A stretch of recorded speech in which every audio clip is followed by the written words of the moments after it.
नमस्कार दोस्तों, आपका एक बार फिर से बहुत बहुत स्वागत है हमारी इस कहानियों की दुनिया में जिसका नाम है दादी जी का चश्मा। हमारी ये छोटी सी दुनिया है लेकिन ये बहुत प्यारी दुनिया है। तो आज जिस कहानी के बारे में बात करेंगे वो मैं आपको सबसे पहले पूछूंगा, क्या आप जानते हैं कि गणेश जी का जन्म कैसे हुआ?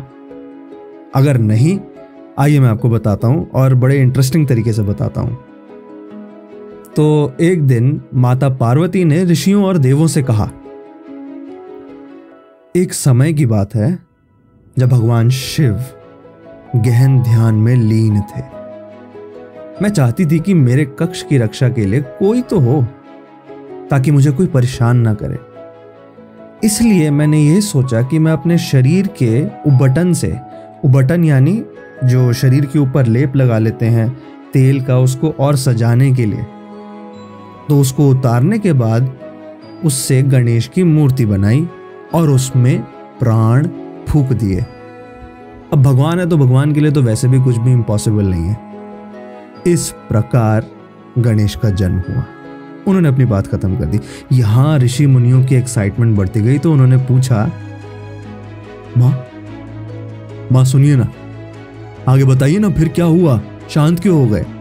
माता पार्वती ने आगे कहा, मैंने गणेश से कहा कि जब तक मैं स्नान कर रही हूं तब तक कोई भी अंदर ना आए, समझे?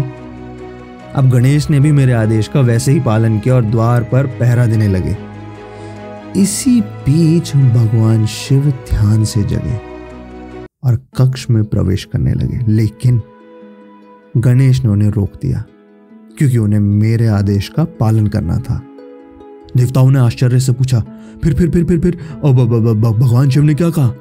माता पार्वती ने मुस्कुराते हुए कहा, भगवान शिव को यह अपमान सहन नहीं हुआ और उन्होंने क्रोध में आकर त्रिशूल से गणेश जी का सर काट दिया।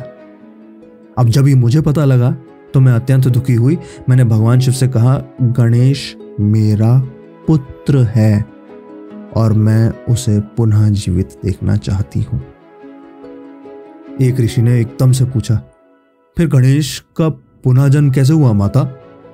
माता पार्वती ने उत्तर दिया, भगवान शिव ने मेरे दुख को देखकर अपने गणों को आदेश दे दिया उसी समय कि वो उत्तर दिशा में जाएं और जो सबसे पहला जीव उन्हें सोता हुआ मिले उसका सिर लेकर के आ जाएं। गणों को एक हाथी का बच्चा मिला और उन्होंने उसका सिर लाकर भगवान शिव को दे दिया। भगवान शिव ने उस सिर को गणेश के शरीर पर स्थापित किया और गणेश को जीवन दान दिया।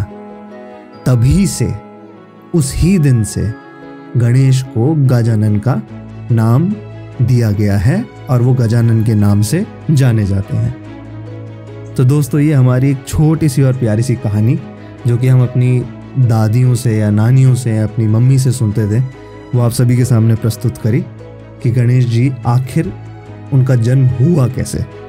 उम्मीद करता हूँ आपको पसंद आई होगी और इसी तरह से हम छोटी मोटी कहानियों के साथ आपसे दोबारा मिलते रहेंगे। तब तक के लिए आप अपना ख्याल रखिएगा, एंजॉय कीजिए, मौज बनाइए। अरे कहाँ जा रहे हैं? एक छोटी सी बात तो मैं आपको बताना भूल गया।